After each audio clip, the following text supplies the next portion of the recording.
All right, hi guys, long time no talk, but welcome back to the Chronicles of the Journey. Today I really want to help you all with some tips I've learned as a neurodivergent girl who is also fully prepared to beat seasonal depression this year.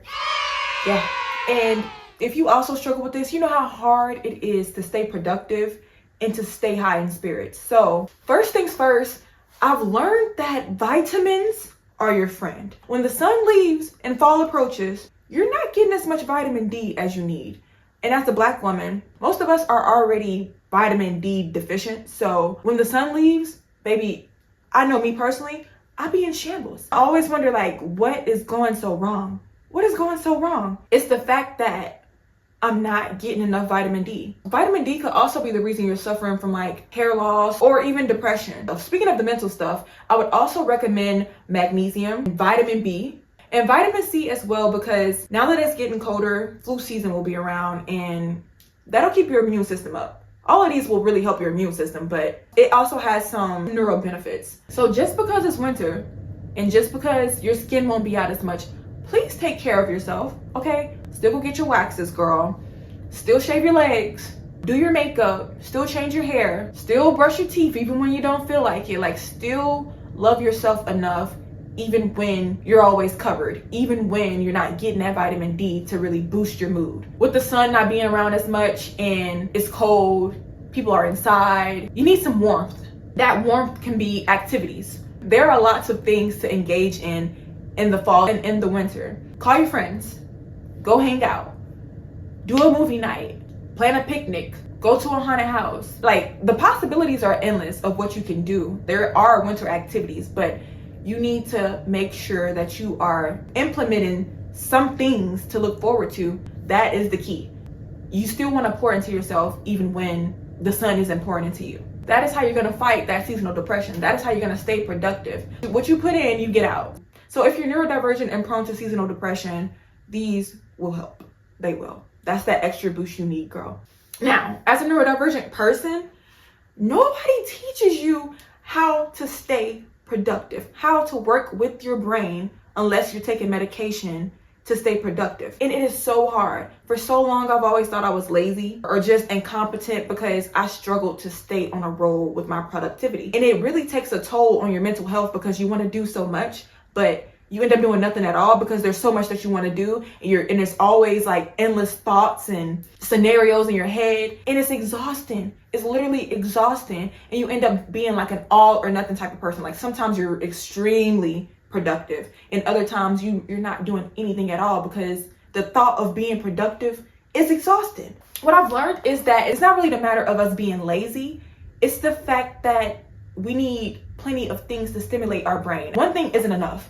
One long task isn't enough. So we kind of have to double it up. So, for example, instead of just sitting down watching a YouTube video, don't just sit there, okay? Like, it may be stimulating, but if you want to stay productive as well, fold clothes while you do it.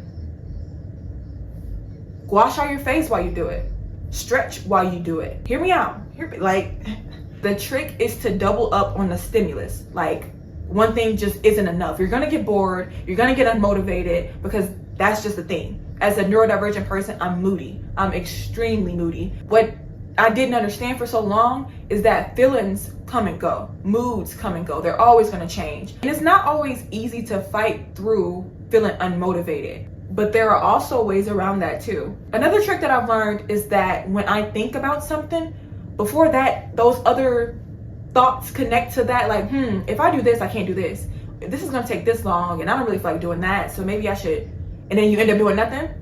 When that first thought comes to mind, your best bet is to get up effective immediately. When it pops in your head, that light bulb, honey, get up, get up. And if you're struggling to get up, what I like to do is do a little tap on my face, like, hey, wake up. I gotta remind myself, like, bring myself down to earth, like ground myself a little bit, because once that thought chain starts, floating around, I get discouraged. I get almost overwhelmed with the thought of everything. So that when that first thought comes, all right, let's do it. Get up. Do it when you think about it and act on it effective immediately. Another tip is when you have that ball going, when you do that first thing, keep going. If you still have the energy, keep going. Don't do one task and sit down. I know there's a whole to-do list of other things that you have not done, but you have the energy. You have the time. Just do it then. Do it while you feel like it. Do anything you can that you haven't done, that you've pushed off while you feel like it. Because, child, you will be feeling unmotivated eventually. That mood will go down and your productivity will go down if you let your mood dictate your productivity. For a long time, I've struggled with that. Like, I don't feel like it, I'm not gonna do it. I'm tired, so no. I'm kind of sad, so no, I'm actually not gonna do that today. I'm gonna push it off, push it off, push it off, push it off. I've pushed off things year after year. And one day I looked up and realized I was nowhere near where I wanted to be with my goals. I was like, that's a harsh reality. To know that you are the reason why you're not where you want to be. And it's simply because you don't know how to work with your own brain. You don't know how to manage your brain to be productive, to keep a routine, to create a routine. Another thing that I've learned to do is to have a reward system. When I have a long day and I've just been grinding and working my butt off, I have to have something rewarding at the end of the day. I just have to. Say I have a long to-do list, the gym, dinner, errands, studying, online classes, but I also want to binge one of my favorite shows. I will make sure that I start my day doing all of those things, but I will save binging the show for last so that I have something to look forward to where I know I want to relax, kick my feet up, and just vibe for the rest of the night. So I would save that for last because that is my something to look forward to. You're not always going to want to go to the gym. You're not always going to want to make dinner. You're not always going to want to study or do an online class. But I know I'm going to want to binge that show at the end of the day. I know I'm going to want to relax while I binge that show. But all of that, those other activities, cause for me to be focused. It causes for me to push through because I might not feel like doing it. So placing that rewarding thing at the end of the day just gives you something to look forward to, right? Implementing things to look forward to is also your best bet outside of a routine. Like in life in general, you always need something to look forward to, because why would it be worth anything? Why would doing all of this stuff be worth anything if you don't have anything to look forward to? Sometimes when you're just doing things to be productive and to accomplish a long-term goal, what do you have for a short-term goal? You know, what do you have to feel good in the moment? Because who knows how long it'll take to see results? You feel me? So it's best to just have some of those things on standby. Have them day to day or week to week. Make sure you have something to look forward to. Make sure you're pouring back into yourself as you are living your life, as you are creating a new life for yourself, right? Oh, let me just throw this in here. If you have a long to-do list, split up your tasks, okay? I know myself.